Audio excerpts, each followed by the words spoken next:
چادر نبی کے چہرے پہ ڈالتے ہیں، مسجد نبوی میں پہنچتے ہیں، دیکھتے ہیں عمر کے ہاتھ میں تلوار ہے اور کہہ رہے ہیں جس نے کہا محمد فوت ہو گئے میں اس کی گردن کو کاٹ دوں گا۔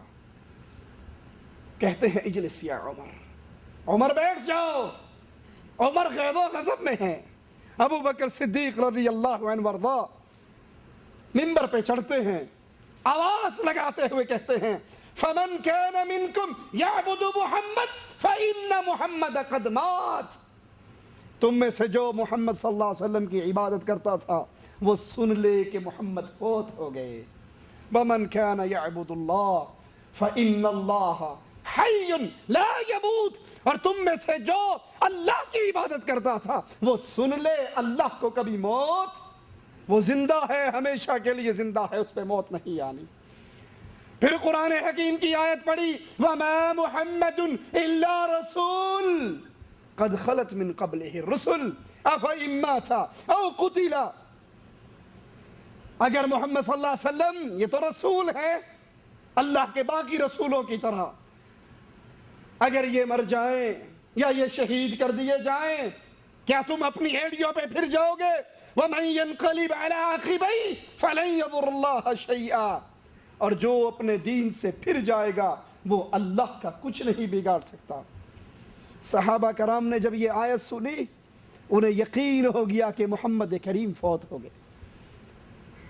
حضرت عمر کہتے ہیں میں نے صدیق کی زبان سے جب قرآن کی یہ آیات سنی میرا جسم، میری ٹانگیں اس کو اٹھانے کے قابل نہ رہی اور گھٹنوں کے بل میں زمین پہ گر گیا۔ مجھے یقین ہو گیا کہ جناب محمد الرسول اللہ صلی اللہ علیہ وسلم فوت ہو کر اس دنیا کو چھوڑ کر اگلے جہان کی طرف روانہ۔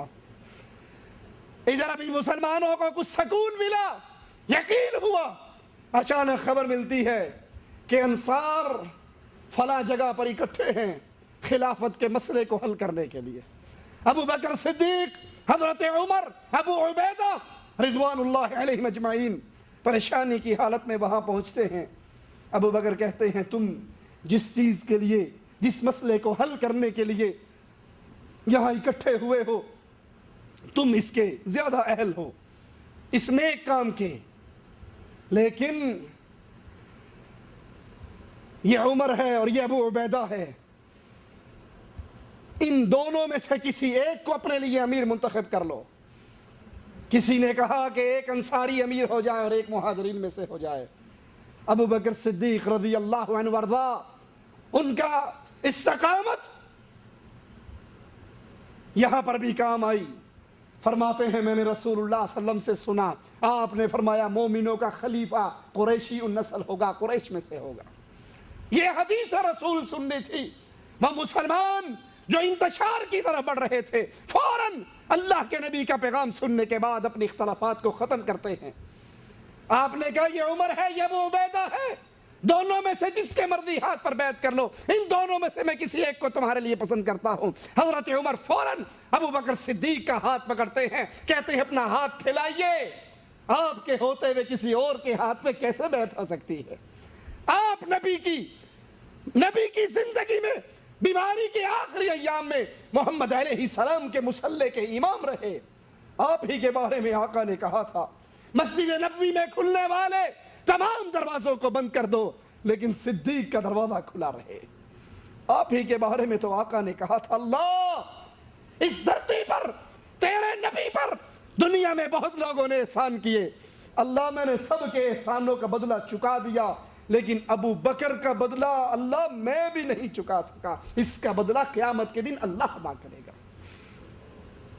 ابو بکر رضی اللہ عنہ وارضا ہاتھ بڑھائیے۔ ابو بکر نے ہاتھ بڑھایا، سب سے پہلے حضرت عمر نے بیعت کی، ابو عبیدہ نے بیعت کی، مہاجرین نے بیعت کی، انصار نے بیعت کی، اور اس اختلاف کی دلدل سے مسلمان سلامتی کے ساتھ نکل آئے۔ ابو بکر صدیق رضی اللہ عنہ وارضا منبر پہ کھڑے ہوئے کہا لوگو مجھے تمہارا حاکم اور والی بنایا گیا ہے، حالانکہ میں تم میں سے بہتر نہیں ہوں، اگر میں نیکی کروں تو میری مدد کرنا۔